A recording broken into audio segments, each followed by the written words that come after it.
Hey guys, I just wanted to pop in and do a quick video because here this coming up Sunday on June the 8th is Shavuot. And I just wanted to I felt like just doing a quick sort of video on how I'm planning on keeping Shavuot.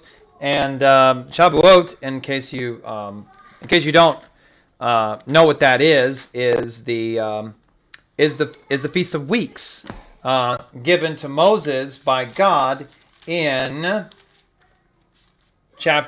Leviticus chapter 23, verse 15.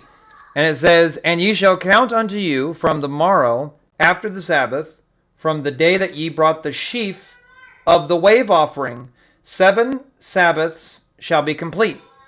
And the wave sheaf offering, that was the day of first fruits. So the day after Passover, you shall count to you 7 Sabbath, as in 7 day Sabbaths. After that, which is 50 days, you shall count unto you. Even unto the morrow after the 7th Sabbath shall ye number 50 days, and ye shall offer a new meat offering unto the Lord. And a lot of, you might say, well, how do you do that? Because there's no Levitical priesthood. There's no temple to bring it to. How do you bring a new meat offering unto the Lord? Well, Paul says to offer yourself up as a living sacrifice unto the Lord, holy and acceptable, which is your reasonable service unto God. So that's how I'm keeping it. So I'm going to use this day as a holy convocation, me and my family, and we're going to worship God that day. I'm going to have a church service, and we're going to have a good time worshiping the Lord on Shavuot, coming up here on June the 8th. And you might say, well, why are you keeping the feast days? Because hasn't the laws of Moses been done away with? And I would say to that, absolutely not. There's no scripture. There's no scriptural reference, nor is there any scriptural basis upon which to make or come to the conclusion that the laws that God gave to Moses has been done away with, or that by the crucifying of Jesus on the cross somehow made God take back his words and eat them. That his words just became null and void the moment that Jesus died on the cross.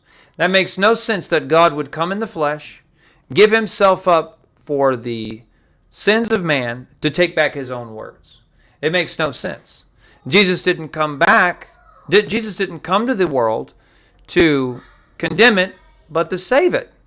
So, and in order to save it, one has to be law-abiding, right? So what Jesus came to do was to justify the lawbreakers, so that we could become law-abiders by the power of the Holy Ghost. That's the reason why he came and did what he did, to nullify the effects of law-breaking. So that's what Yeshua Messiah came to do. And for those of you who would say, well, they'll run to Paul to reason themselves out of the blessings of God, and that he's given to Moses. But Paul says here in Colossians, and I'll do it for you, so you don't have to go into the comments and rebuttal me. I'm going to read the scripture that you're going to use to justify why you shouldn't be keeping God's holy days. So I'll do it for you. So Colossians chapter 2, verse 16. And I'm going to read this actually out of the New American Standard Version, because it says it a little bit more plainly. Therefore, no one is to act as your judge in regard to food and drink, or in respect to a festival, or a new moon, or a Sabbath day, things which are only a shadow of what is to come. But the substance belongs to Christ. Now, to fully understand this verse, you really have to understand who this epistle is addressed to and why he's saying what he's saying.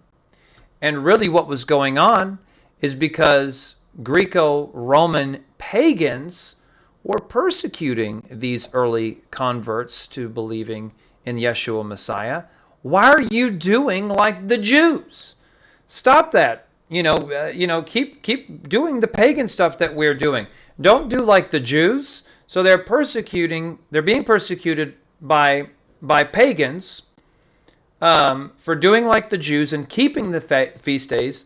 They were keeping God's seventh-day Sabbaths, and they were keeping the dietary standards that was given to Moses. So they were keeping all of this stuff, and they were receiving persecution for it. So Paul comes in and says, don't let anybody judge you for this stuff. You keep obeying God, for these are a shadow of things to come, a shadow of things to come being a shadow of things to come in the hereafter, after the end, after the tribulation, when there's a new heaven and then there's a new earth. These are a shadow of those things to come, and the substance belongs to Christ. The substance is of Christ. Christ is the substance of all of these ordinances that you're keeping.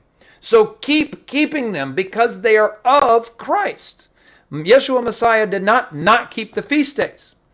Jesus kept the feast days. Jesus kept the holy days. Jesus kept the seventh-day Sabbath.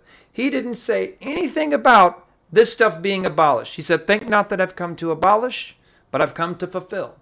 And he's not talking about his death being the fulfillment, because he would have said that if that were the case. But what he says after that is that not one jot or tittle from the law shall in no wise pass until heaven and earth pass away.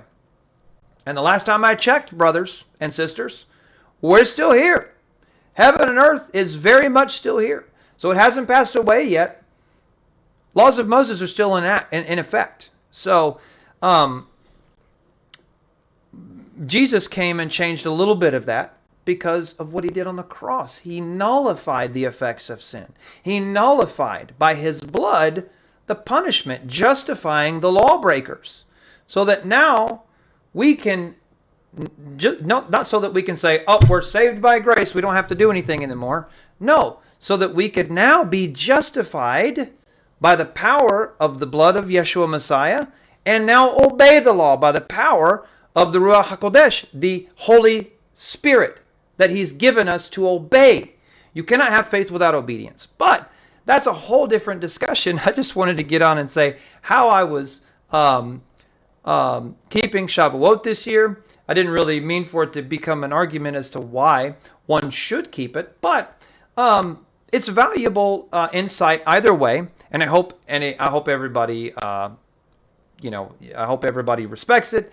And I don't want to disrespect anybody either, but I just wanted to put my viewpoint forward, and that Paul was in no wise talking to people who were not keeping the feast days. It was the exact opposite. So, thanks for watching, and if you have any questions, feel free to put them in the comments down below. Like and all that stuff. So I'll keep you in the loop with more videos to come, and take care.